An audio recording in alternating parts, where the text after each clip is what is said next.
Good morning everyone, welcome to new blog. I hope সবাই ভালো আছে। তো সকাল সকাল চাটা দিয়ে আজকে ব্লগটা শুরু করলাম।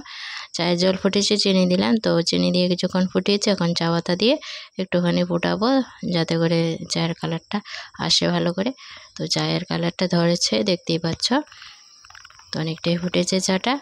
তো গ্যাসটা এখন অফ করে রাখবো। এদিকে আমি দেখো চারটা রুটিগুলা ছিল, তো বেলে নিয়েছি। এখন রুটিগুলি ভাজবো, তারপর আবার রুটি দিয়ে চাটা খাবো আর কি। তো রুটিগুলি তাহলে বেজে নেই বন্ধুরা। তো যে যেখান থেকে বন্ধুরা আমার আজকের ভিডিওটা দেখছো, থ্যাংক ইউ সো মাচ। কে কোথা থেকে আমার ভিডিওটা দেখছো অবশ্যই কমেন্টে জানিও। যারা যারা আমার নতুন বন্ধু হয়েছে, তোমাদের ঘরে যদি আমি না যেয়ে থাকি অবশ্যই একটা কমেন্ট করবে, তাহলেই তোমাদের ঘরে চলে যাব। থ্যাংক ইউ বন্ধুরা আমাকে সাপোর্ট করার জন্য। তো এইভাবে পাশে থেকো সবাই, আমিও আছি সবার পাশে। তো দেখো রুটিগুলি আমি একে একে ভেজে নিচ্ছি। সকাল সকাল চায়ের সাথে রুটিটা হলে ভালোই হবে বলো। তো আর জলখাবারে চা আর রুটি হবে আর কি। তো একটা রুটি ভাজলাম, আরও বাকি 3টা রয়েছে। মা ছেলের হবে দুটা 4টা রুটি। তো গত সন্ধ্যায় ভেজেছিলাম, তো ওইগুলি রয়েছিল আর কি গুলাটা, তো এখন ভেজে নিচ্ছি আর কি। আর ভাত খেতে খেতে তো অনেকটা দেরি হবে, তাই ভাবলাম না রুটিগুলি ভেজে চাটার সাথে খেলে বেশ ভালো হবে। তো চলো রুটিগুলি ভেজে নিই। আর রুটিগুলি ফুলছে না কেন জানি, তো রুটিগুলি ফুললে ভালো লাগে, খেতেও সফট হয়। তো বুঝতে পারছি না কেন জানি রুটিগুলো ফুলে উঠছে না। তো চলো সারাদিনের ব্লগটা টুকিটাকি যাই রান্নাবান্না করবো সেগুলি শেয়ার করব না বন্ধুরা। বলতে বলতে একটা ফুলে উঠেছে রুটি, দেখো ফুলে উঠেছে। এই রুটি ফোলাটাই ভালো, সফট হয়, নরম তুলতুলে হয়, খেতে ভালো।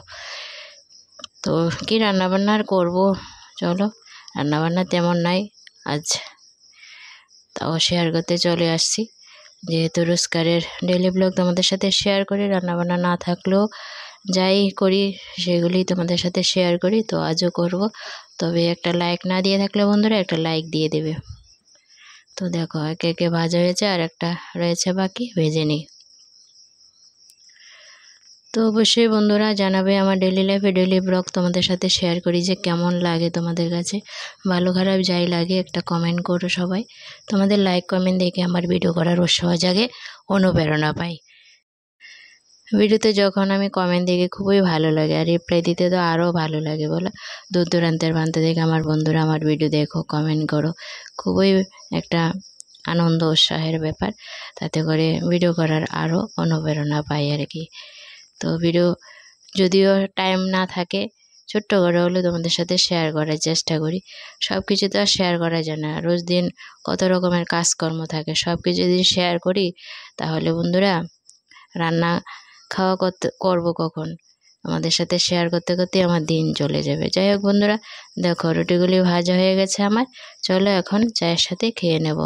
একদম গরম গরম রুটি, আর চাটা আবার গরম করে নিচ্ছি। চলো এই তো বন্ধুরা আমার চা রুটি রেডি। সকালের জল খাবারে আজ হবে জমিয়ে রুটি দিয়ে চা। সকাল সকাল যে কোনো রকম টিফিন বানাবো সেই জন্য বিরক্তিকর ব্যাপার লাগে। রুটি বানানো তো দূরে থাক, তো মাঝে মধ্যে বানাই। তো আজ যেহেতু বানালাম বন্ধুরা, তো চলো গরম গরম চা আর রুটিটা খেয়ে নিই, তারপর তো রান্না বান্না আছে বলো। এই তো চাল নিলাম, চালটা এখন ভালো করে ধুই। আর এদিকে তো ভাতের জল বসিয়ে রেখেছি, ভাতের জলটা গরমও হয়েছে, দেখো পাক উঠেছে। তো চাল দিয়ে দিলাম, চালটা দিয়ে একটু নাড়াচাড়া দিয়ে নেব।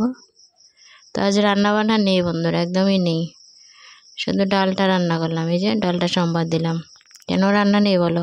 এই দেখো চিকেন রয়েছে, কতটা চিকেন কষা রয়েছে, চিকেনের ঝোল রয়েছে, আর কিছু রান্না লাগে বলো? তাই ভাবছি আর কিছুই রান্না করবো না, এগুলি গরম করে নিচ্ছি চিকেনটা। ডাল আছে, আর কি রান্না লাগে বলো? বললাম না বন্ধুরা কিছুই রান্না লাগবে না, তাও দেখো আবার রান্না করছি। টমেটো এনেছে, সেগুলি দেখে লোভ সামলাতে পারলাম না, লাল লাল ঝাল ঝাল করে সেদেল চাটনি বানিয়ে নিলাম। তো চিকেন আর সেদেল চাটনি ডাল দিয়ে হয়ে যাবে দুপুরে খাওয়া দাওয়া। তাহলে বন্ধুরা আজকের মতন টাটা বাই বাই, ভালো থেকো সবাই, পাশে থেকো সবাই, থ্যাংক ইউ, টাটা।